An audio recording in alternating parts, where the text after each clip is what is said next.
There's something I wanted to share with you this morning, and that is I got this beautiful new Tibetan bowl.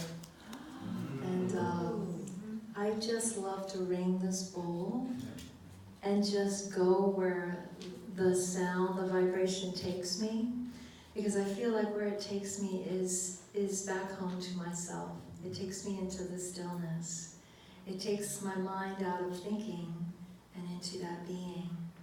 And so I would like to ring it, and I would like to just invite you to follow the sound of the bell, to follow the sound of the bowl. Maybe close your eyes for a moment and just listen to this bowl, this Tibetan bowl, all the way till the end. See if you can follow it till there's no sound left, and then see where you are. I'm going to ring it 3 times.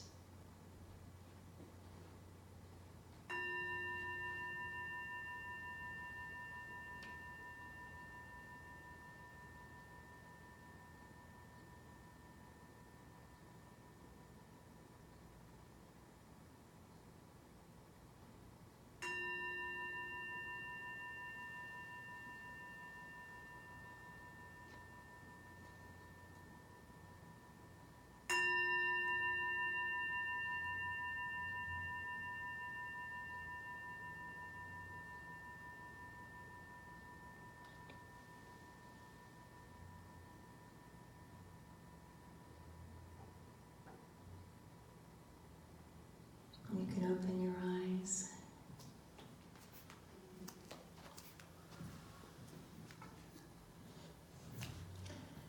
This morning I'm speaking on the power of the word, the power of our words, and how important the words we speak are, and how much power there is in the words we choose.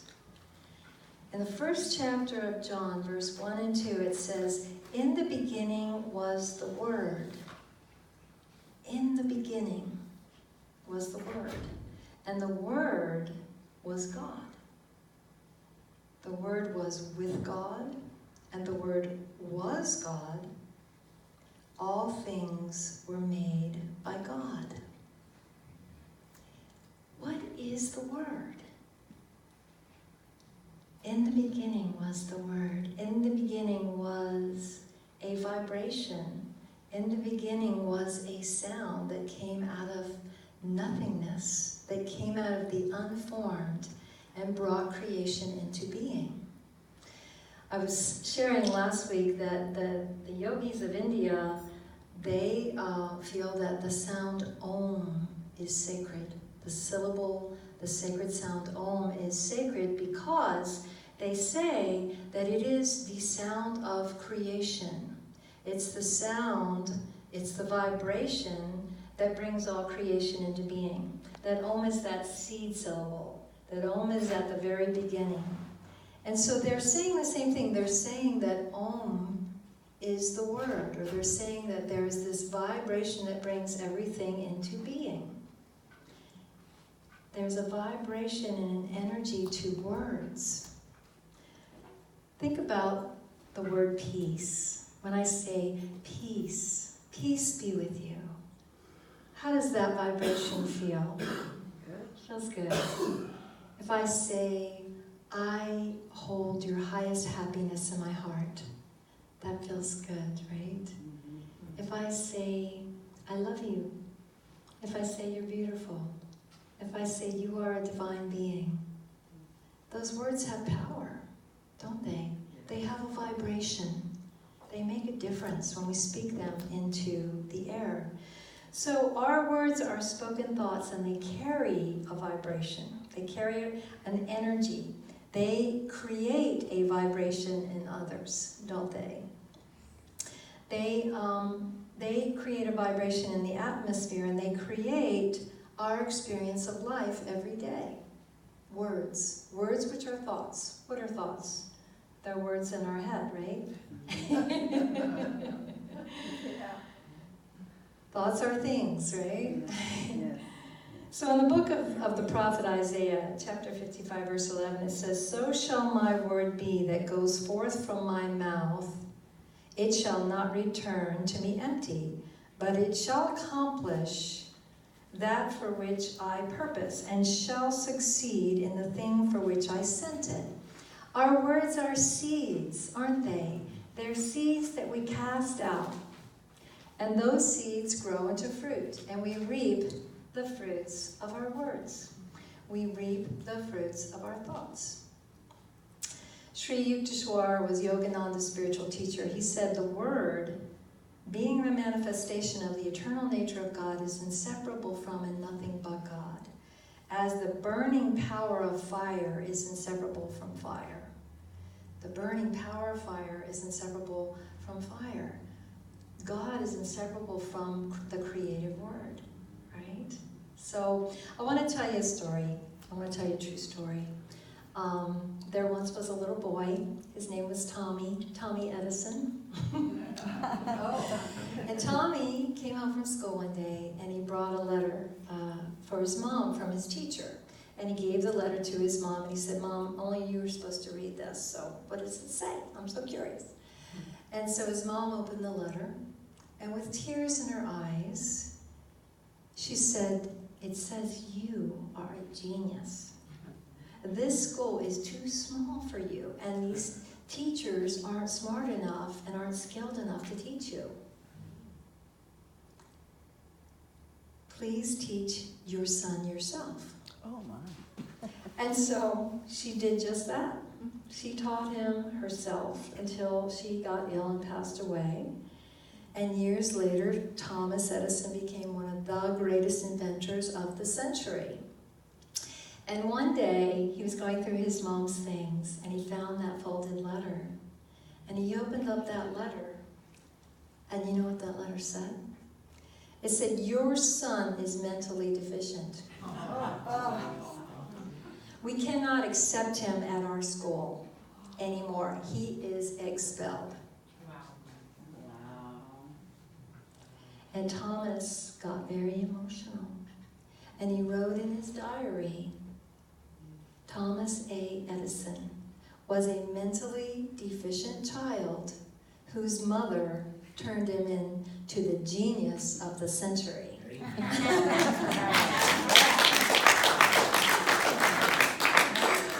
Isn't that powerful? That's an amazing true story. And of course, the moral of the story is that a positive word of encouragement can change someone's life, can totally change someone's life. You know, our words have so much power. Our words have the power to destroy or the power to build up. That's what it says in Proverbs chapter 12, verse 6. And then there's another interpretation of that says, the words of the wicked lie in wait for blood, but the speech of the upright rescues them. Oh. That's kind of intense. It's graphic, but you know, it's kind of says it. You know, there are people that just, they're looking for something negative, right? They want to grab onto something negative. They're in a bad habit of like gossiping, right? And somehow they think if they put others down, that lifts them up. It doesn't work. It doesn't work. Kathy, could you read that quote again?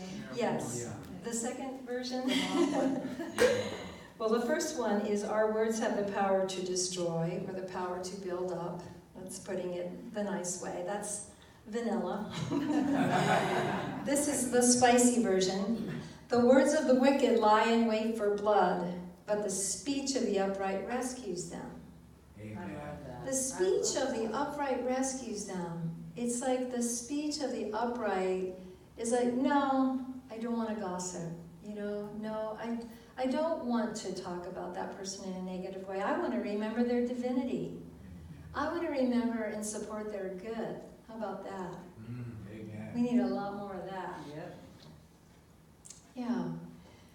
And so when I think about that story of little Tommy, you know, what if he would have read those actual words that the teacher wrote? And what if his mom would have affirmed that and decided that he was just mentally deficient and hopeless? You know, he might have taken that so to heart, and that might have made him doubt himself so much that he just never invented anything. And then we wouldn't have the telegraph. We wouldn't have the phonograph. We wouldn't have a light bulb. We'd be here in the dark. We wouldn't have batteries. He invented a lot of really cool things. But because his mother spoke the words, "You are a genius. You are a genius." That affirmation set him on course to live his most amazing life. You are a genius. It reminds me of my great-grandmother. I think I've told you before, but when I was little, I used to play the piano in my great-grandmother's basement. I started playing about 7 or 8 years old. And she'd come down and listen, and she'd say, "You are going to be as great as Liberace."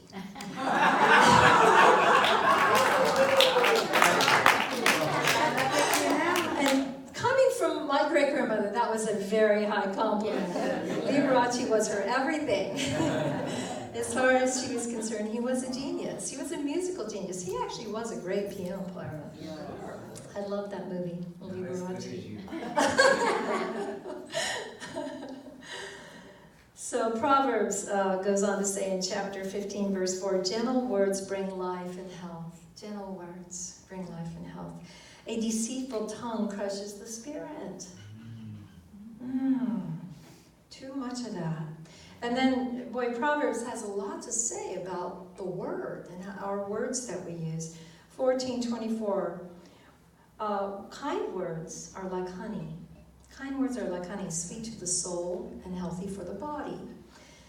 And then chapter 18:4, "A person's words can be life-giving water." Life-giving water. They can be that powerful. They can make the difference between someone choosing to live or not. Right? That's how important words can be.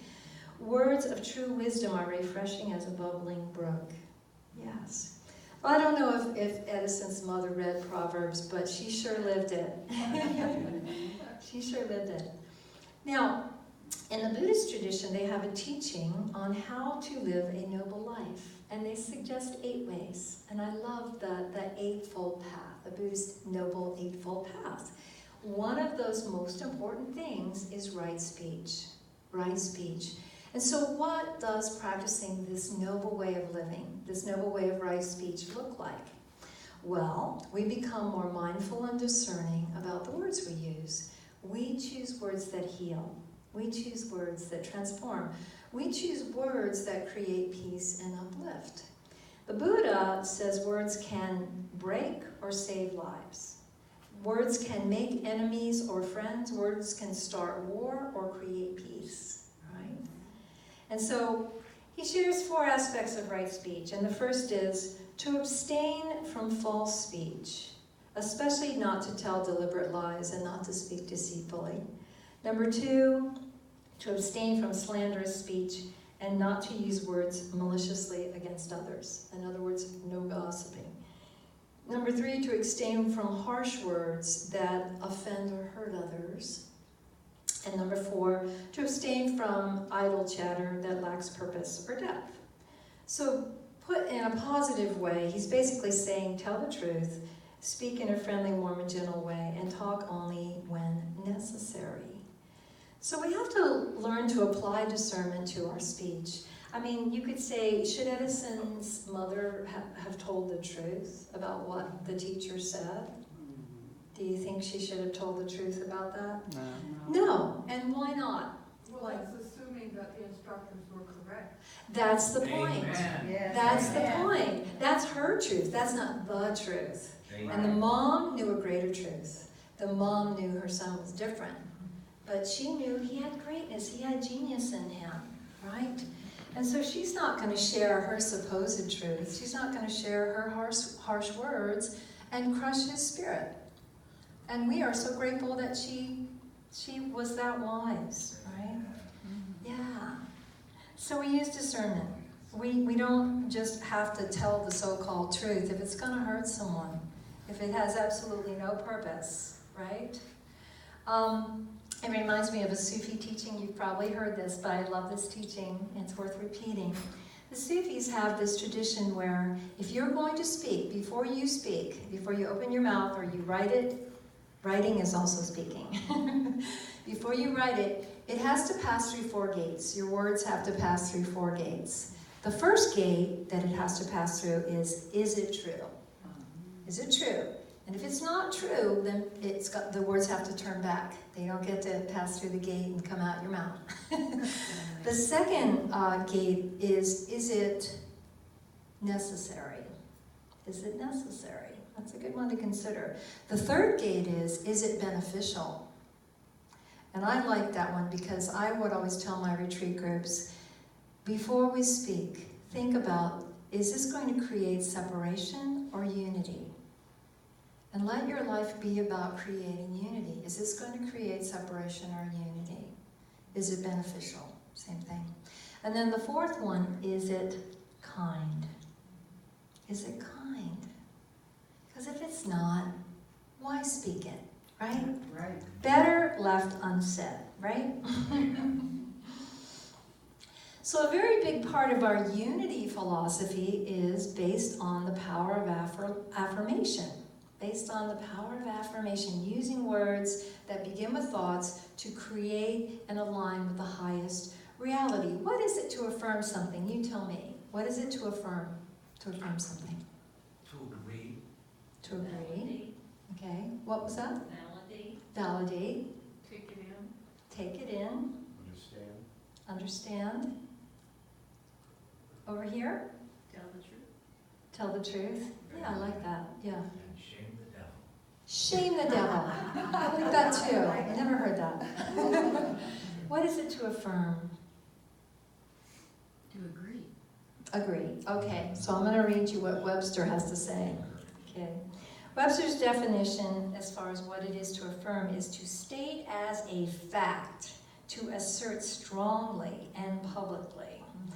Now, according to Charles Fillmore, it's just a little bit different the way he used it. To affirm, and this ties into who said the truth, to tell the truth. Yes, Michelle, you get the gold star. Charles Fillmore said to affirm is to hold steadfast in mind and speak a statement of truth.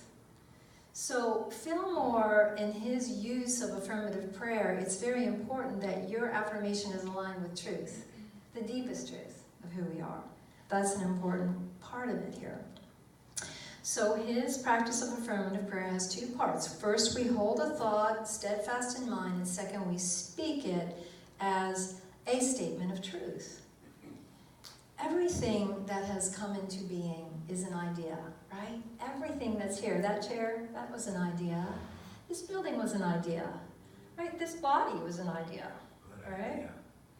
These plants were an idea, maybe not man-made, but everything was an idea. The fact that I'm your minister here today, this was an idea. And the idea kind of began a long time ago, but it began with my first talk I gave at a Unity church. I think it was Coos Bay, 1991. I gave my first talk. Made everybody cry. But it was a good cry. So that was an idea, speak at a Unity church. That was an idea that came into being. And then later it was the idea to go to seminary. And then later it was coming here and someone came up and spoke the words to me, we are looking for a minister. They spoke those powerful words, would you be interested? And here I am, right? Amen. So everything, thank you, Roger. It's good to have you back. I miss your amens. So everything here was an idea. We can think of the Creator as this vast, unlimited genius times a billion zillion, right? What is it, gazillion? What is it, like a trillion billion? Anybody know that? What's that biggest, widest number? Google.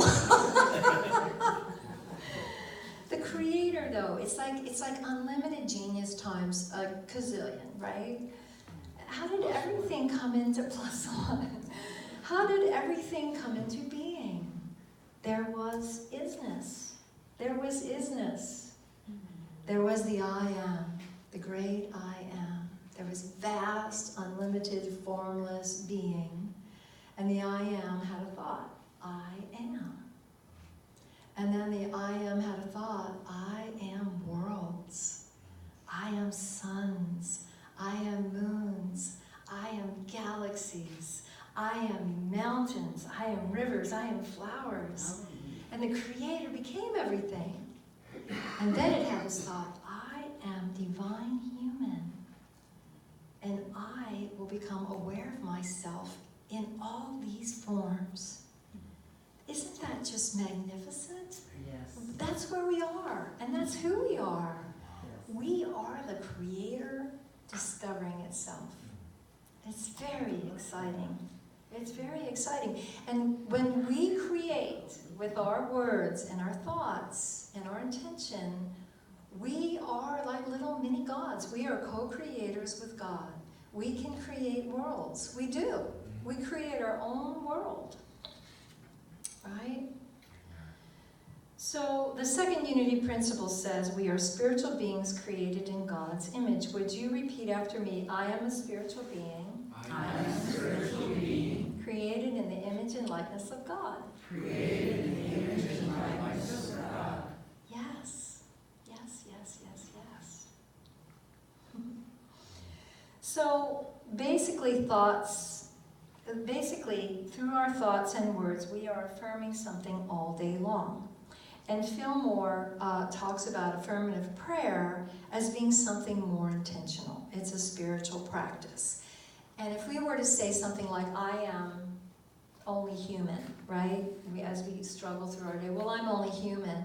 Fillmore would have a problem with that. He would say, no, you are not only human, you are also divine. And he would remind us of a greater truth. And he would say, don't speak an affirmation that isn't fully true and that isn't aligned with your highest truth. That would be like Thomas Edison saying, oh, I am mentally deficient, you know? He was not mentally deficient, he was a genius. But he could have believed that he was. You know, he could have kept repeating that affirmation to himself, I'm mentally deficient, and he could have never created anything, never invented anything. And unfortunately, that happens to us, you know? We sometimes do. We get on the wrong track. Maybe it's our parents, maybe it's our upbringing, our situation, and we affirm a lot less than the truth of ourselves, right?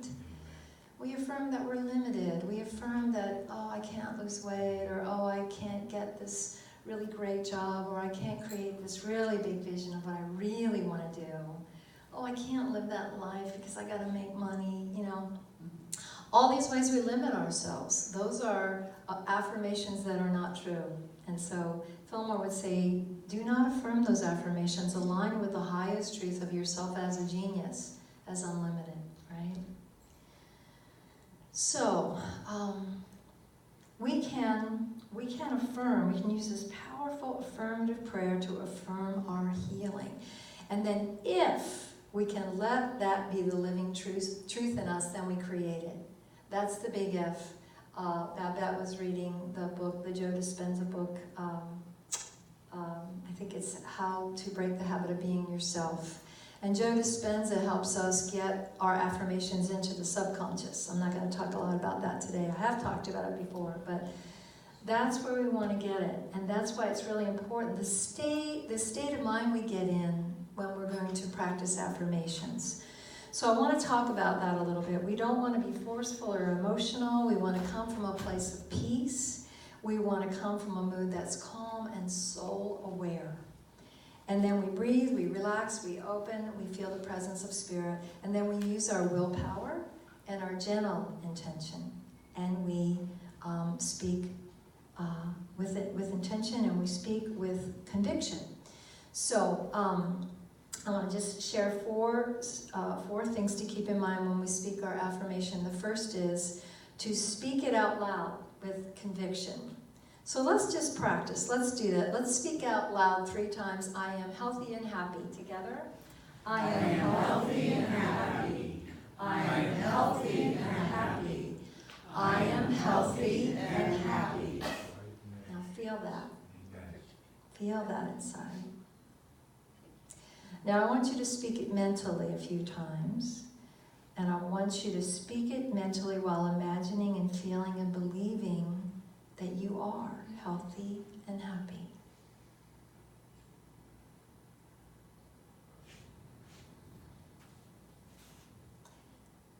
And just let it Let it get really deep down into that subconscious, into the God mind, into the creative place that grows that seed.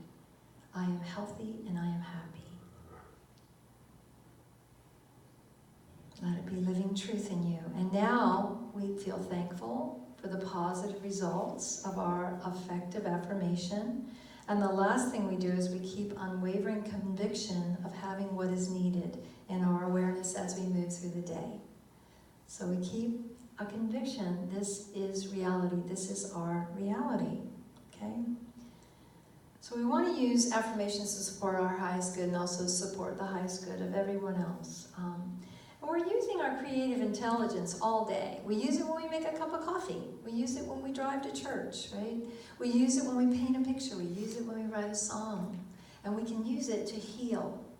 We can use our creative intelligence to heal our mind, our body, our emotional body. I just had, a doctor tell me a few months ago that I had 2 broken bones in my knee, and I'm walking 4 miles a day. And, and yes, I thank the divine mind because I know my cells are geniuses. I know this body is full of molecular geniuses, a whole bunch of cells that know just what to do, and that genius is in every cell of this body, and it's in every cell of your body. And so we want to affirm our health and well-being on the deepest level, and know that we can powerfully create. So I hope today that I might have, I hope I've inspired just a little bit more fire, just a little more excitement about your power to create your life, your power to heal, your power to be well, your power to awaken and feel the presence of love and light and God.